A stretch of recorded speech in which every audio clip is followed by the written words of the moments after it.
ভুট্টা। এর বৈজ্ঞানিক নাম মাইজ। এটি এক প্রকারের খাদ্য শস্য। এই শস্যটির আদি উৎপত্তিস্থল মেসো আমেরিকা।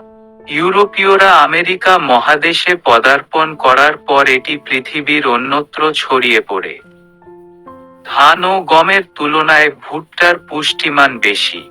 এতে প্রায় 11% আমিষ জাতীয় উপাদান রয়েছে।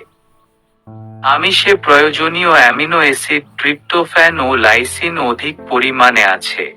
এছাড়া হলদে রঙের ভুট্টা দানায় প্রতি 100 গ্রামে প্রায় 90 মিলিগ্রাম ক্যারোটিন বা ভিটামিন এ থাকে। ভুট্টার দানা মানুষের খাদ্য হিসেবে এবং ভুট্টার গাছ ও সবুজ পাতা উন্নত মানের গোখাদ্য হিসেবে ব্যবহৃত হয়।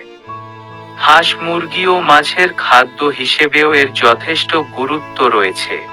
শুধু পশু, মুরগির খামার ও মাছের চাহিদা মেটানোর জন্যই বছরে প্রায় 2,70,000 টন ভুট্টা দানা প্রয়োজন।